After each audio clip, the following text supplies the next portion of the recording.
Hi, Dilin, my friend.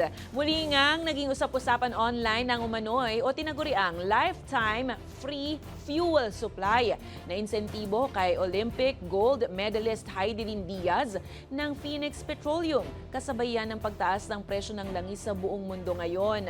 Matatandaang insentibo ito matapos maipanalo ni Diaz ang kauna-unahang Olympic gold ng Pilipinas sa Tokyo 2020 sa women's 55 kilogram weightlifting.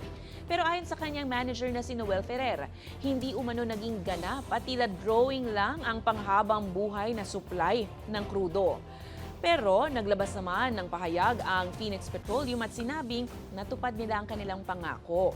Ayon pa sa kumpanya, natanggap ni Diaz ang ikalawang taon ng donasyon noong March 2022, ngunit hindi na ito naipagpatuloy matapos umano siyang makipagkontrata sa isa pang fuel brand.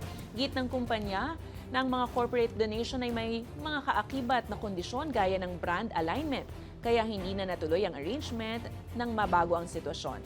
Giit naman ngayon ng ilang netizens, iba ang pagbibigay ng tunay na insentibo bilang goodwill kaysa sa corporate publicity na brand management anila ang kapalitan. Wala pa namang bagong pahayag o anumang pahayag ang Olympic champion kaugnay ng issue.